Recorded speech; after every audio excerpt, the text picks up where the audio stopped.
Hello guys, welcome to my YouTube channel. My name is Harjeet Kaur. हम कर रहे हैं इंडियन इकोनॉमी के ऑब्जेक्टिव क्वेश्चंस, जिसमें हम डिस्कस कर रहे थे इंडस्ट्री से रिलेटेड क्वेश्चन। तो इंडस्ट्री से रिलेटेड पहले के 23 क्वेश्चंस हम ऑलरेडी डिस्कस कर चुके हैं। आज हम शुरू करेंगे क्वेश्चन नंबर 24 से। तो क्वेश्चन है, the chairman of national commission for enterprise in the unorganised sector.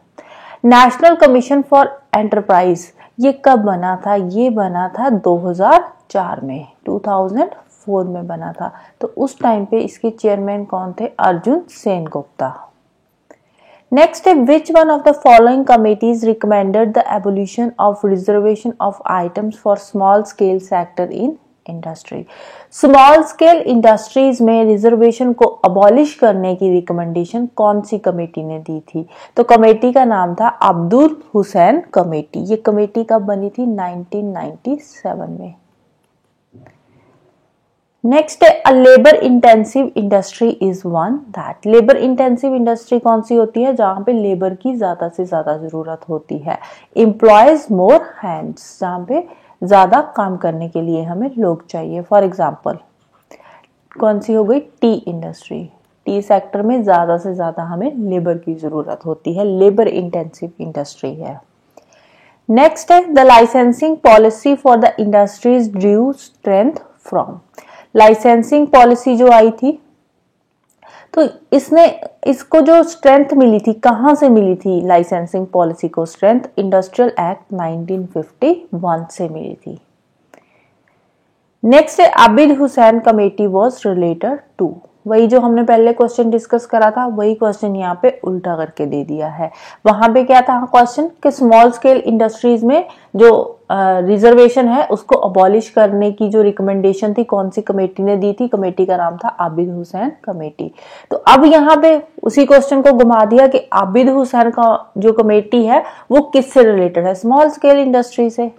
तो स्मॉल एंड मीडियम इंडस्ट्रीज आ जाएगा आंसर। नेक्स्ट है, Bhilai steel plant is the collaborative project of Indian government and. Bhilai steel plant जो है ये Russia की help से बना है। तो आंसर आ जाएगा सोवियत यूनियन। रशिया को पहले सोवियत यूनियन बोलते थे, यूएसएसआर भी बोला जाता था, तो प्रेजेंट डे इसको रशिया बोला जाता है। नेक्स्ट है, since when disinvestment started in public enterprises. Public enterprises में डिसइन्वेस्टमेंट का जो प्रोसेस था वो कब से शुरू हुआ था? 1991 से। तो आंसर आ जाएगा 91-92। 1991 में एलपीजी रिफॉर्म्स आए थे, तो उसी टाइम पे डिसइन्वेस्टमेंट का जो काम था वो शुरू हुआ था पब्लिक सेक्टर में। नेक्स्ट है, in India liberal industrial policy was adopted in the year. Again 91 में लिबरलाइजेशन, प्राइवेटाइजेशन, ग्लोबलाइजेशन। तो लिबरल इंडस्ट्रियल पॉलिसी कब आई थी? 91 में। नेक्स्ट है, first industrial policy of free India was announced in the year. पहली industrial policy independence के बाद India में कब आई थी? 1948 में। 48 के बाद फिर 1956 में इंडस्ट्रियल पॉलिसी आई, देन 1977 में आई, फिर 1980 में आई और 91 में एलपीजी रिफॉर्म्स आए। नेक्स्ट है, national renewal fund was constituted for the purpose of. National renewal fund किस लिए आया था? नेशनल रिन्यूअल फंड जो था ये इंडियन इंडस्ट्री में जो वर्कर्स थे उनको सोशल सेफ्टी नेट प्रोवाइड करने के लिए लाया गया था, जो वर्कर्स टेक्नोलॉजी अपग्रेडेशन या फिर मॉडर्नाइजेशन की वजह से अफेक्ट हुए थे। अब देखो टेक्नोलॉजी अपग्रेडेशन से कैसे अफेक्ट होंगे? एकदम से टेक्नोलॉजी चेंज होती है, जैसे कंप्यूटर्स आ गए, तो जो वर्कर्स पहले इंडस्ट्रीज में 25-30 साल से काम कर रहे हैं उनको कंप्यूटर की तो कोई नॉलेज है नहीं है, तो उनको सेफ्टी नेट प्रोवाइड करने के लिए नेशनल रिन्यूअल फंड जो था ये कॉन्स्टिट्यूट किया गया था। तो आंसर आ जाएगा option B for social security. Next है, which one of the following pairs is not properly matched.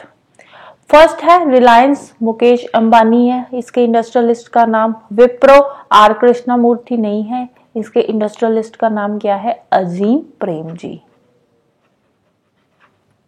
तो जो बी वाला है ये नॉट प्रॉपरली मैच्ड आ जाएगा। Airtel, Bharti Mittal, Nano car, Ratan Tata. Next है dash is the most industrially advanced state in India. India में industrially most advanced state कौन सी है, तो वो है Maharashtra. Next, read the following statements carefully. In public sector of India, there are basic and heavy industries. Public sector में basic industries भी है और heavy industries भी है, बिल्कुल सही statement है। All industries of public sector are profit oriented. अब देखो public sector की सारी industries profit oriented नहीं है, बहुत सारी public sector की ऐसी industries है जो loss making है, loss में जा रही है। नेक्स्ट है jobs are secured in industries of public sector. हाँ, पब्लिक सेक्टर में जॉब्स तो सिक्योर होती ही है, एक बार सरकारी नौकरी मिल जाए तो उसके बाद मजे हैं, कोई निकाल नहीं सकता। तो आंसर आ जाएगा 1 and 3। 1 and 3 are true. Next है dash is also called sunrise industry. Sunrise industry किसको बोला जाता है इंडिया में, तो ऑटोमोबाइल इंडस्ट्री को बोलते हैं सनराइज इंडस्ट्री। नेक्स्ट है industrial licensing was finally abolished with a few exceptions in the industrial licensing policy जो थी वो तकरीबन खत्म कर दी गई थी, लेकिन उसमें कुछ एक्सेप्शंस रह गए थे। तो वो कौन से ईयर में खत्म करी थी, 91 में, इंडस्ट्रियल पॉलिसी 1991 में। तो पहले क्या था, पहले जो हमारी इंडिया की लाइसेंसिंग पॉलिसी थी बहुत टाइट पॉलिसी थी, लेकिन 91 के बाद इसको थोड़ा सा रिलैक्स कर दिया गया, कुछ एक्सेप्शंस ही रह गए थे, तो अदरवाइज ये बहुत ही ज्यादा रिलैक्स कर दी गई थी। नेक्स्ट है consider the following statements. The expansion of public sector was based on industrial policy resolution 1956। तो फर्स्ट वाली स्टेटमेंट राइट है। सेकंड है government was announced a new industrial policy in July 1991। 91 में नई पॉलिसी अनाउंस करी थी, LPG reforms आए थे तो उसके लिए नई पॉलिसी लानी ही पड़नी थी हमें।